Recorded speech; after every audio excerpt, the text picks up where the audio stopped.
এবং চিফ সেক্রেটারিকে আমি অর্ডার দিচ্ছি, সেখানে যদি রাম শাম যদু মধু যেই হোক, ইভেন আমিও যদি হই, আমাকেও ছাড়বেন না। আমি জানতে চাই না কে দখল করেছে, কিভাবে করেছে, পেছনে কারা গ্যাং আপ করেছে এবং কিভাবে এগুলো হয়েছে, আমি এসব জানতে চাই। সরকারি সম্পত্তি কারো ব্যক্তিগত সম্পত্তি নয়। লোভ বেড়ে যাচ্ছে, লোভটাকে কমাতে হবে। বাইরের লোকেরা এসে এখানে সব জমি জায়গা দখল করে নিচ্ছে, কারণ টাকার বিনিময়। বড় বড় মাল্টি স্টোর কমপ্লেক্স হয়ে যাচ্ছে সরকারি জমি দখল করে। সরকার থেকে পারমিশন নেওয়ার প্রয়োজন মনে করছে না। আর তাতে কেন আমরা ট্রান্সপারেন্সি মেনটেন করবো না? অনলাইনে করে দেওয়া সত্ত্বেও হচ্ছে না। রাজ্য সরকার বহু নতুন রাস্তা করেছে, কিন্তু কোনো সংরক্ষণ হয় না। আমি তো বলেই দিয়েছিলাম, যে রাস্তা করবে যে কোম্পানি, তাকে 5 বছরের গ্যারেন্টি নিতে হবে। করছে না। সলিড ম্যানেজমেন্টে অ্যাডভান্স দিয়ে দিচ্ছেন আপনারা, টাকাটা নিয়ে পালিয়ে যাচ্ছে সোলার পাওয়ারে, এবং টাকাটা নিয়ে পালিয়ে যাচ্ছে, অথচ অ্যাডভান্সটাও নিয়ে পালিয়ে যাচ্ছে। কেন দিচ্ছেন?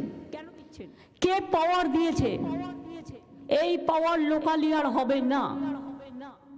ল্যান্ড ডেভেলপমেন্ট, সোলার পাওয়ার, এগুলো স্টেট এবং রিসাইক্লিং অফ দ্য জঞ্জাল যেগুলো, এগুলো থেকে তো আমাদের ইনকাম হতে পারে। কেন করছি না? এটা সেন্ট্রালি করতে হবে। এসডিওকে দিলেও যা, ডিএমকে দিলেও তাই, নমিনেটেড মেম্বারকে দিলেও তাই, ইলেক্টেড বডিও তাই। তো কাকে দিয়ে করবো এগুলো? তো মহা মুশকিল হয়ে গেছে। এইগুলো দেখবার জন্য দরকার হলে আমাকে যারা এই কাজগুলো জানে, কর্পোরেশন এই দায়িত্ব পালন করছেন না, শুধু কর্পোরেশন বললে হবে না, মিউনিসিপ্যালিটিগুলো দায়িত্ব পালন করছেন না, ট্যাক্স বাড়ানো ছাড়া আর বিল্ডিং তৈরি করা ছাড়া আর লোক বসানো ছাড়া। আমি তো বলেছি, যে হকাররা আছে তারা আমাদের ভাই বোন, এর থেকে বেশি যেন আর না বাড়ে। হাতিবাগানটা কখনো তাকিয়ে দেখছেন কি অবস্থা?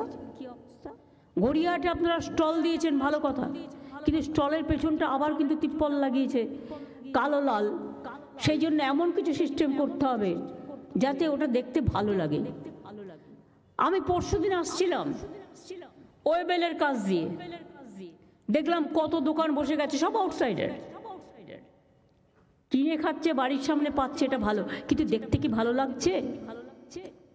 ডার্টি করে রেখে দিয়েছে জায়গাটা। কেন একটা খাওয়ার জন্য একটা নতুন জোন করছেন না আপনারা? যে জোন আপনার শহরকে ডিস্টার্ব করবে না, মানুষকে ডিস্টার্ব করবে না।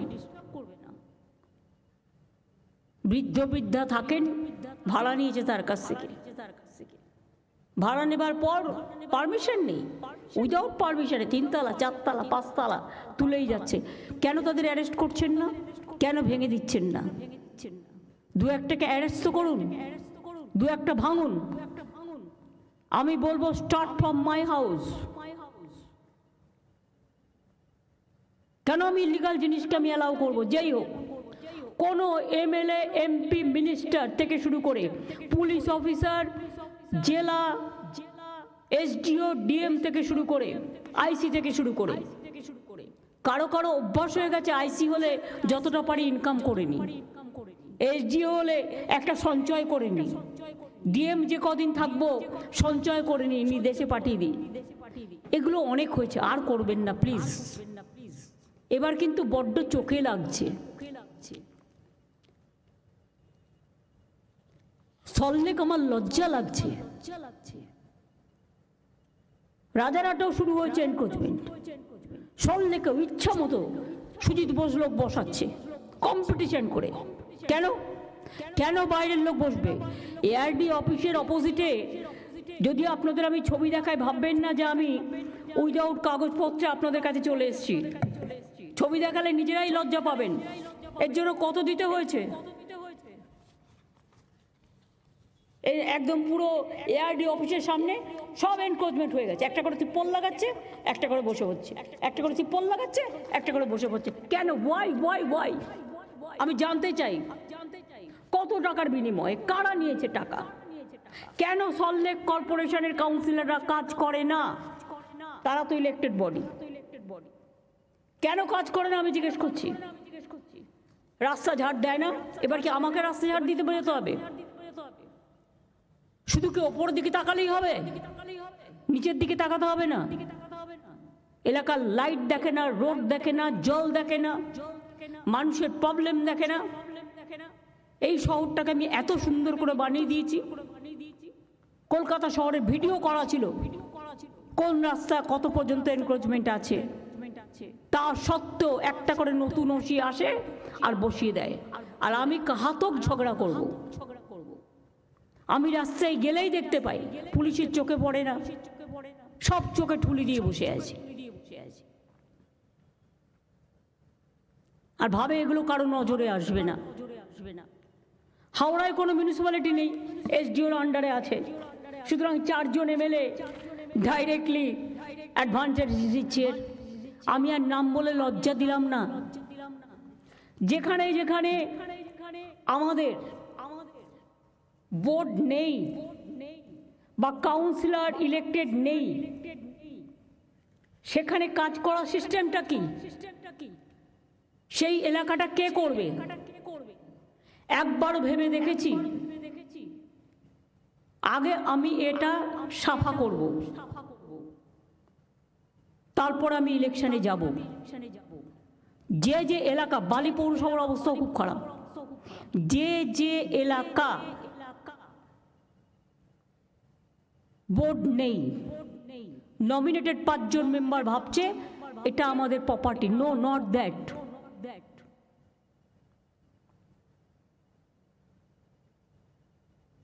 সেক্ষেত্রে কেন আমরা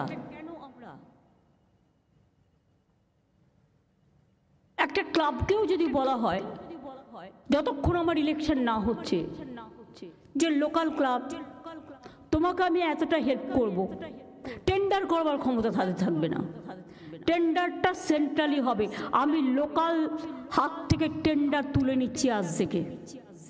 কোনো টেন্ডার আমি লোকালি করতে দেবো না, সব সেন্ট্রালি হবে এবং সেন্ট্রালের হাতেই ইনফরমেশন থাকবে।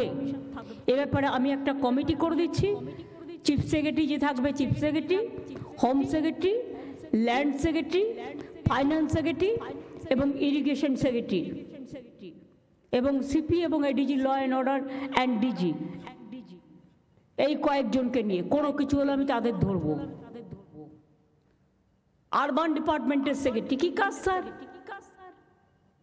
ডিপার্টমেন্টে রাখার দরকার কি? কতগুলো বোর্ড রেখে দিয়েছে, গা টিপছে না পা টিপছে, 400-500 করে লোক রেখে দিয়েছে। তাদের তো ডেভেলপমেন্টের কাজ কভার হয়ে গেছে, ওভার হয়ে গেছে। দীঘা ডেভেলপমেন্ট অথরিটির প্রয়োজন আছে কি এখন আর? ওখানে তো মিউনিসিপ্যালিটিও আছে, পঞ্চায়েতও আছে, ডিএমও আছে।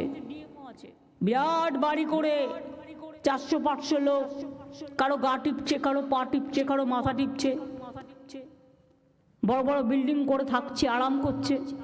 তাদের যেখানে গভর্নমেন্টের স্টাফ নেই সেখানে কাজে লাগিয়ে দাও।